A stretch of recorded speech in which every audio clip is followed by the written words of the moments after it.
utakmica u Kragujevcu da će nam puno značiti za nastavak sezone, pre svega što je bila ona pauza za reprezentativne selekcije. Naravno da nam je puno značila ta pobjeda od 0-3 i pored malo loše igre što smo prikazali, jer svi znamo da možemo puno bolje.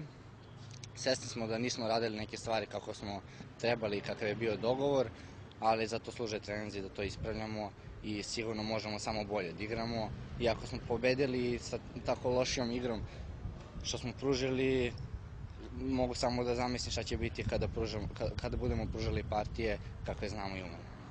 Pa očekujem kao i na svakoj utakmici da pobedimo, što je nama najvažnije, to nam je prioritet. Trudit ćemo se da se ponavljam, da ispravljamo greške one koje smo pravili u Kragujevcu.